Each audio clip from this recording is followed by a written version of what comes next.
Welcome to Ctrl Alt AI, where we decode the future of AI one conversation at a time.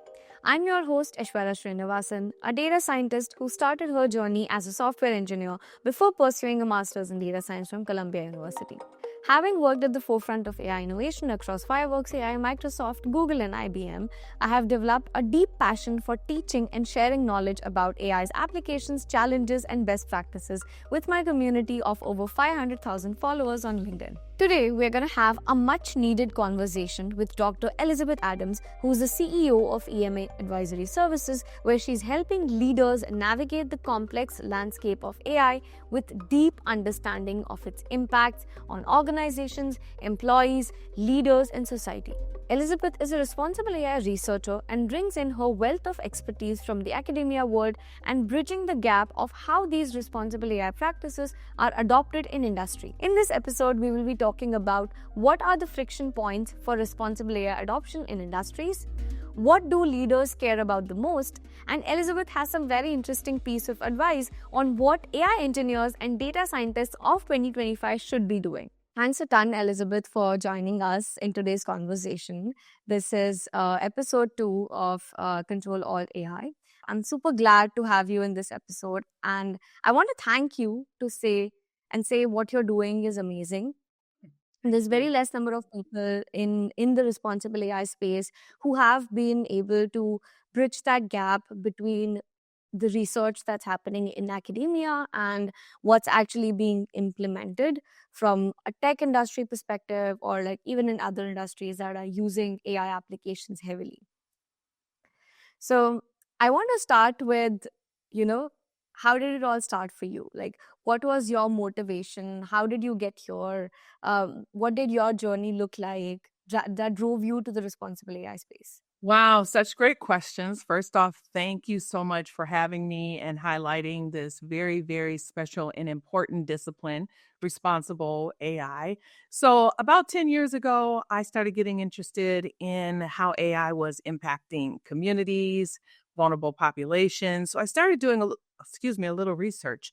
There wasn't a lot of research at the time. There were newspaper articles about certain things, and so I started to explore that. I wrote a book called Three Reasons Why Black Women Should Be Concerned About Artificial Intelligence, but I was afraid to release it because I wasn't considered like an expert. I was just really curious about what was happening.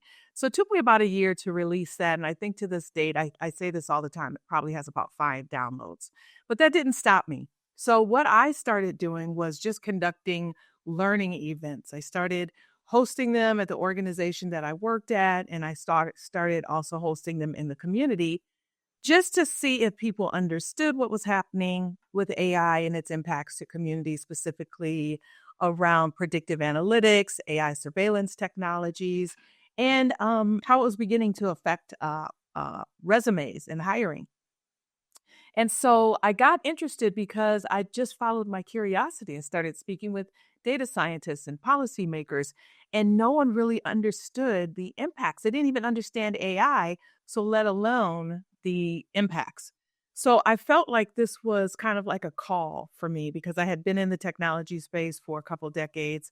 I had led lots of teams for organizations, and I wanted to bridge the gap between what I knew about leadership and engaging employees as key stakeholders and constituents in technology innovation, and the work that I had done with executives and policymakers and government officials. And I wanted to continue that work in this AI space. So that's a little bit about how I got started. I was really interested in AI's impact on society. That's absolutely wonderful to hear. And I think that's the biggest reason of why we need diversity and why we need people with different set of expertise in order to address these details, right? To even identify these issues that are happening.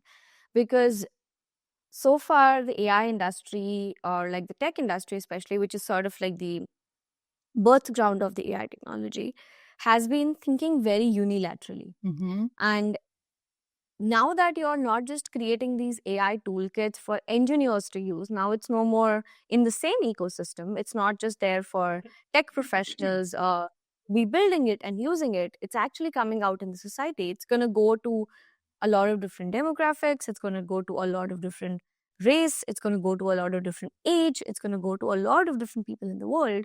So it's high time that we start thinking differently about how this is going to impact the society. I 100% echo with you on that. And in your experience, when you've been speaking with a lot of these leaders and talking to them about implementing certain practices in workplace when they are building these AI toolkits, what are some of the things that you feel are pressing and they do understand, versus what are some of the things which you feel, man, how do you not get this? Yeah, so that's a really good question. And I think it depends on the executive, it depends on the leadership, it depends on whether or not they've gone through some sort of digital transformation before.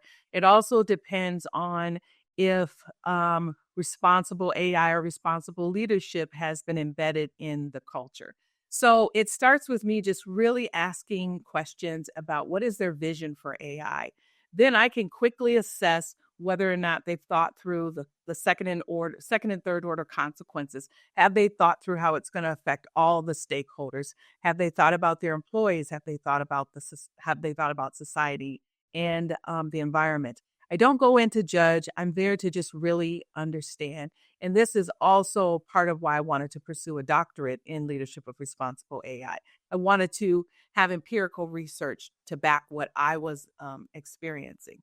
So I start there for those organizations where they really have a human centered, employee centered culture. It's a lot easier because they understand that. Like I said, they've gone through some sort of transformation where they've had to engage their employees. So it's really just about helping them understand that responsible AI is a practice. There aren't any checklists that you can just go through and say, oh, now we're a responsible organization. It's evolving as we learn about the ways it's impacting or new tools that are out. We have to continuously monitor that. We have to make sure that we have good quality data. We have to expand where we're getting the data from and make sure that employees are just a part of the life cycle all the way through. Diverse perspectives, um, broader roles are engaged.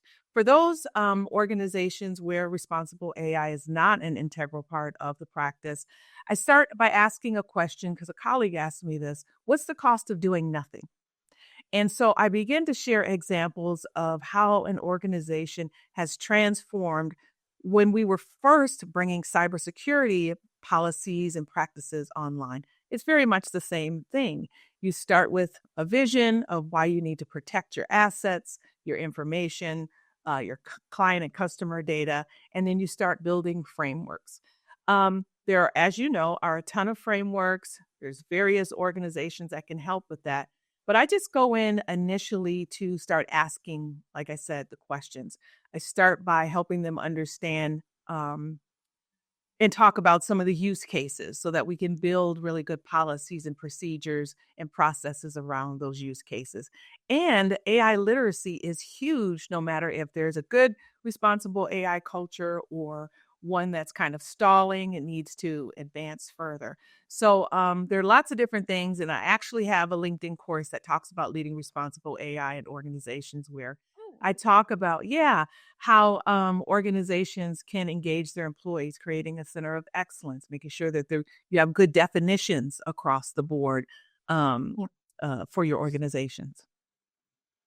absolutely. That's lovely. And I'm going to link that in the video so people can go check that out. When you're talking about two things, right? Like you spoke about the frameworks that the organizations can be using to putting these practices, like putting these like concepts or like these theory into practice, like, and actually having them be driven for adoption in the organizations. There are parts of it which are qualitative, there are parts of it that are quantitative. I've worked with data quality assessment tools. I've worked with privacy tools. I've worked with biases, like understanding like if there are any biases, like how do you debias these models. So there are parts of this which are very metric oriented and can be tracked. But then there are a lot of these things which are more qualitative and evolving, right? Like till date, we don't have a lot of metrics for parts of these puzzle. So when it comes to looking at it from like a holistic view, what are some of the friction points that you've seen in terms of yeah, I think we're able to like check boxes in these sections, but this is one part which is very hard for us to figure out.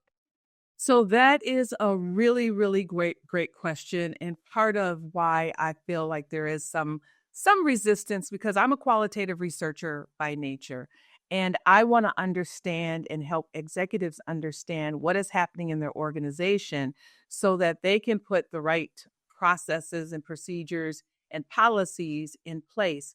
And I've shied away intentionally from quantitative metrics because they don't give us what's happening behind the ones and zeros. So a survey can go out to employees and people can say, how do you feel about the team composition of developing your AI models? Do you feel like you need to bring in other experts? So a customer care expert, a legal expert. Someone can say no. And then leadership is saying, nope, I think our teams have it. That's just one basic example. I think measuring qualitative work, measuring the amount of, I'm not going to say the time that it takes, because again, we had to do this with cybersecurity policies and procedures. I think that's really difficult for organizations to wrap their minds around when they think about adopting responsible AI practices. And so for my work, call it something else. You don't have to call it responsible AI. You can call it responsible leadership. I don't care, right? Because it's AI is a mirror of society. And so if you want AI to work and you want to minimize your reputational risk or impacts around data breaches or whatever it is, call it whatever you want. It's really responsible innovation, responsible leadership. AI just happens to be the thing that we're talking about now that is really kind of taking over. So there's some principles that should happen that your innovation should follow regardless of whether it's AI or whatever. So that's what I go in and talk about. It is hard to measure, but let's talk about why it's important to do this and what the cost of doing nothing is. 100% agree. And I'm glad that you brought it up that, what we're talking about is responsible innovation. And AI is just a toolkit that we are using to create a set of tools for people, right? Like we're just creating a bunch of products and applications that people can use. And AI happens to be powering those toolkits right now. Mm-hmm. One of the things that I've observed, even in my personal capacity, that causes friction in the IC level, right?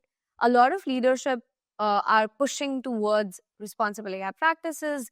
Pretty much like every company that I go to, their website has like a bunch of, hey, we follow responsible AI practices. This is like a bunch of theoretical mumbo jumbo that they just put in there to show, like, from a what do you call it, like a brand awareness perspective that hey, we care about this and we have it there.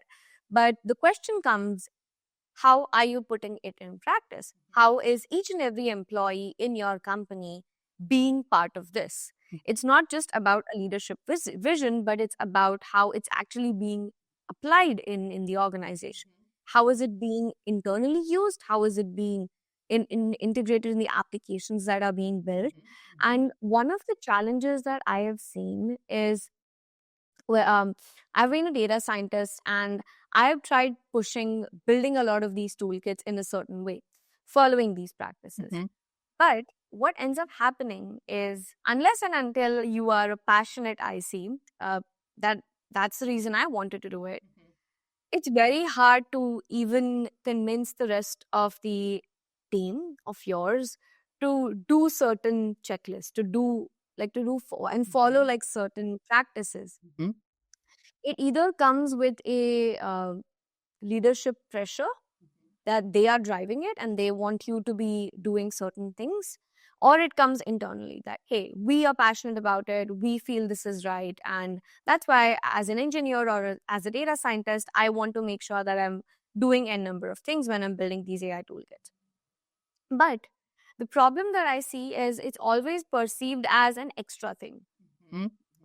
My job is to build machine learning models, I'm being asked to do this set of things.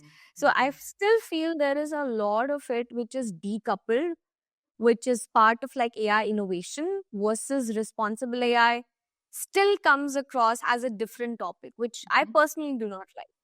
If I'm talking about AI, it has to be responsible AI. What does AI like? What does it mean to like decouple it? Does the AI without the term responsible mean it's not responsible AI? Like it's very confusing in that terms.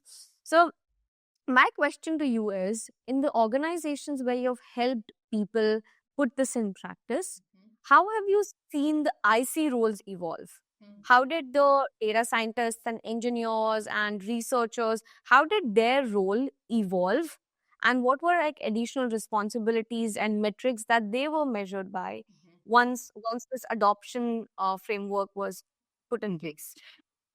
Super, super great question. And we still need to have a lot of dialogue around all of the challenges and opportunities that you mentioned. It is not a one and done kind of situation. And again, every, every organization is different.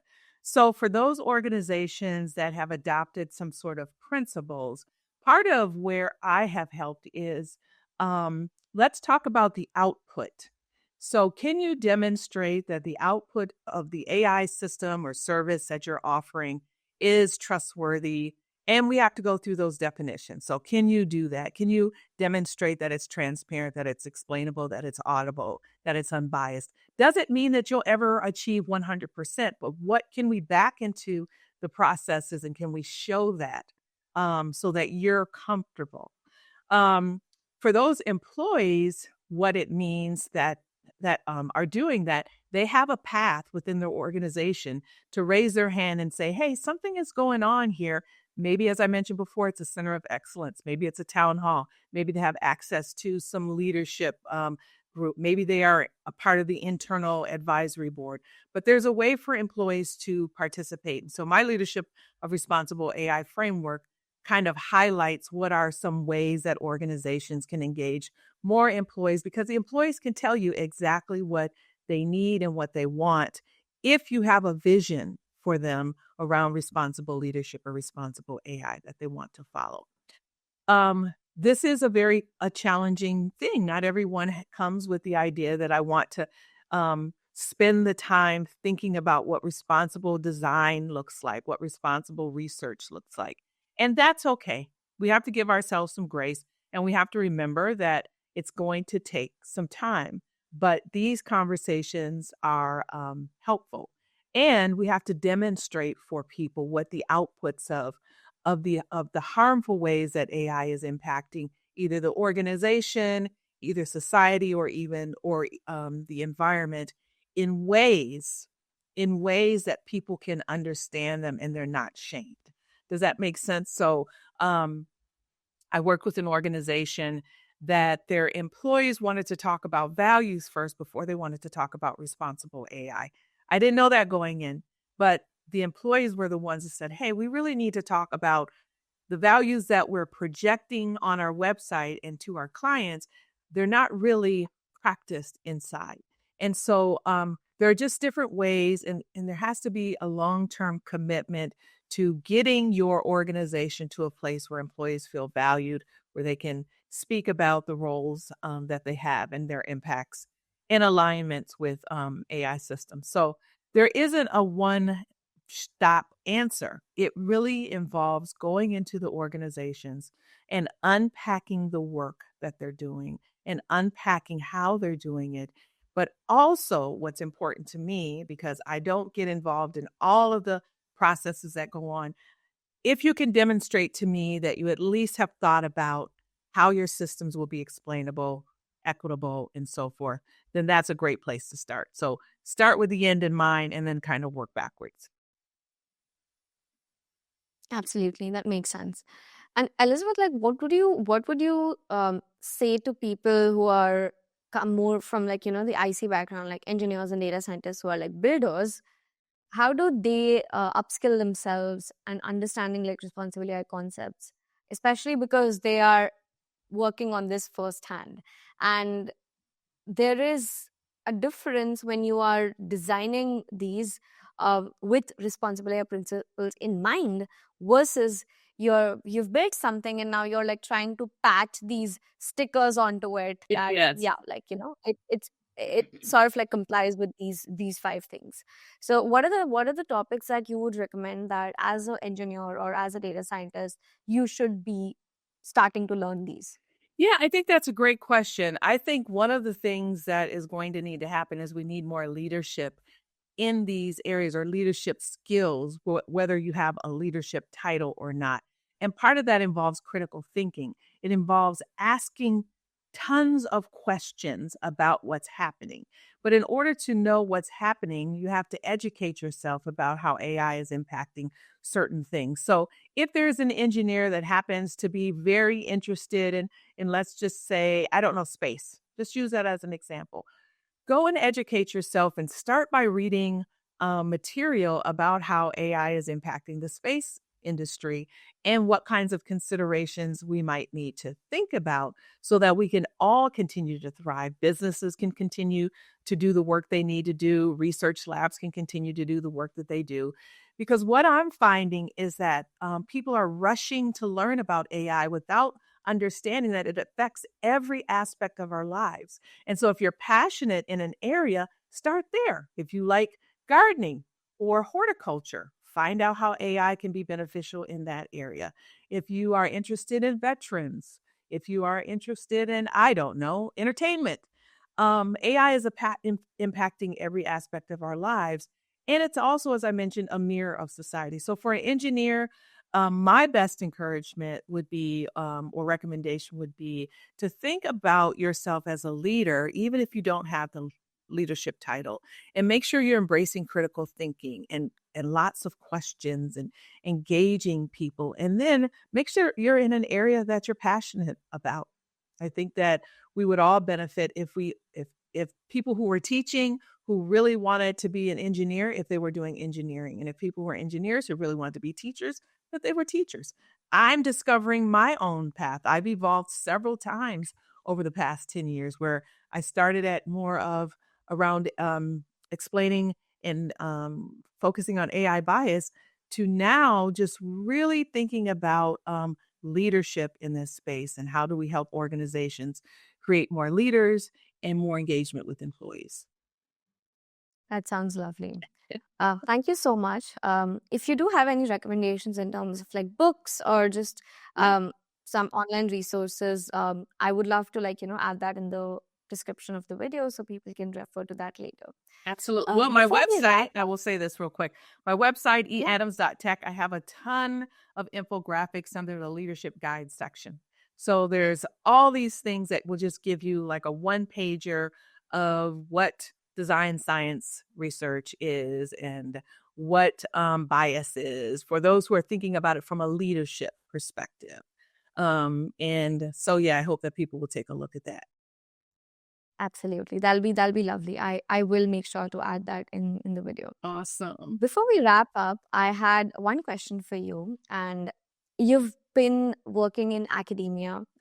You've been involved with Stanford Human Computing AI team. Plus, you've been also doing a ton of these projects with enterprises. And you yourself have been a chief AI ethics officer at Paravision. So my question to you is, in terms of the perception of what responsible AI is in academia versus enterprises, what are the things that you feel are different in both of these environments? And what are some of the lessons that you have learned working in both of these landscapes? So, great question. And one point of clarification, I'm the Chief AI Ethics Advisor for Paravision. So that's an external role that I have. Um, okay, so between academia and industry, I find that in academia, it is we're really embracing all different facets of artificial intelligence, responsible artificial intelligence, what's next, generative AI, or whatever is next. And there is just this sense of curiosity. But I'm also seeing that there's a lot more research that is happening where they're actually connecting it to policymakers and leaders. So a lot more courses that are happening to help leaders kind of quickly. They don't have a lot of time. They're not going to sit there and go and get a 4-year degree in AI. So I see that universities and academia are beginning to help leaders embrace leading in the age of AI. But from a research perspective, I feel like there's a lot more collaborations across the globe. I'm looking at several knowledge exchanges with various universities across the globe. So I'm excited about that. From an industry perspective, what I'm finding from a responsible AI place is that if responsible AI starts in one part of the organization, it most likely will not succeed. It has to be something that the leadership team embraces and that there's accountability across the board for the leadership team in order for it to advance to the level that it needs to advance. So if you bring in a chief AI ethics officer and it's just them and there really is, they're like, oh, you're going to get this whole thing up and running. There's a lot of challenges because people might feel that they need it, but once someone gets in there and says, okay, we're going to have to modify our processes, we're going to have to modernize some things, then they start thinking about the level of effort. Will they continue to be able to innovate at the same speed of light, whatever they want to call it? So I'm finding in industry is that if the CEO, the board is on board for trustworthy AI, transparent AI, whatever you want to call it, principled AI, then there's a much better chance of success in the organization. 100%. 100%. Yeah. Absolutely. Well, it was lovely speaking with you. Thank you. Thanks a ton for sharing all your thoughts and sharing experiences, especially in terms of what I love the most is not just rely on the leaders to have the responsible AI vision, but to actually builders have the same vision and take up those opportunities to lead up and manage up and help the team grow in a particular direction. So I love that. So thank you so much for Thank taking you. your time. No, thank you. This was wonderful. I really appreciate it. And I hope that we get more evangelists like you and others as a result of this conversation. And thank you for your leadership. Thank you for making sure that there's space for folks like myself and others to share our experiences and expertise. Thanks a ton, Elizabeth. Well, that wraps up our enlightening conversation with Dr. Elizabeth Adams. I hope you found today's discussion as fascinating as I did. For all the resources, tools, and articles that we discussed in today's episode, make sure that you check out the description below. If you enjoyed this deep dive into responsible AI practices for leaders, please hit that subscribe button and turn on notifications to stay updated on future episodes. We've got some amazing guests lined up that you don't want to miss. A special thanks to Dr. Elizabeth Adams for sharing her valuable insights and experiences with us today. Until next time, keep exploring the fascinating world of AI. This is Ctrl Alt AI, where we decode the future one conversation at a time.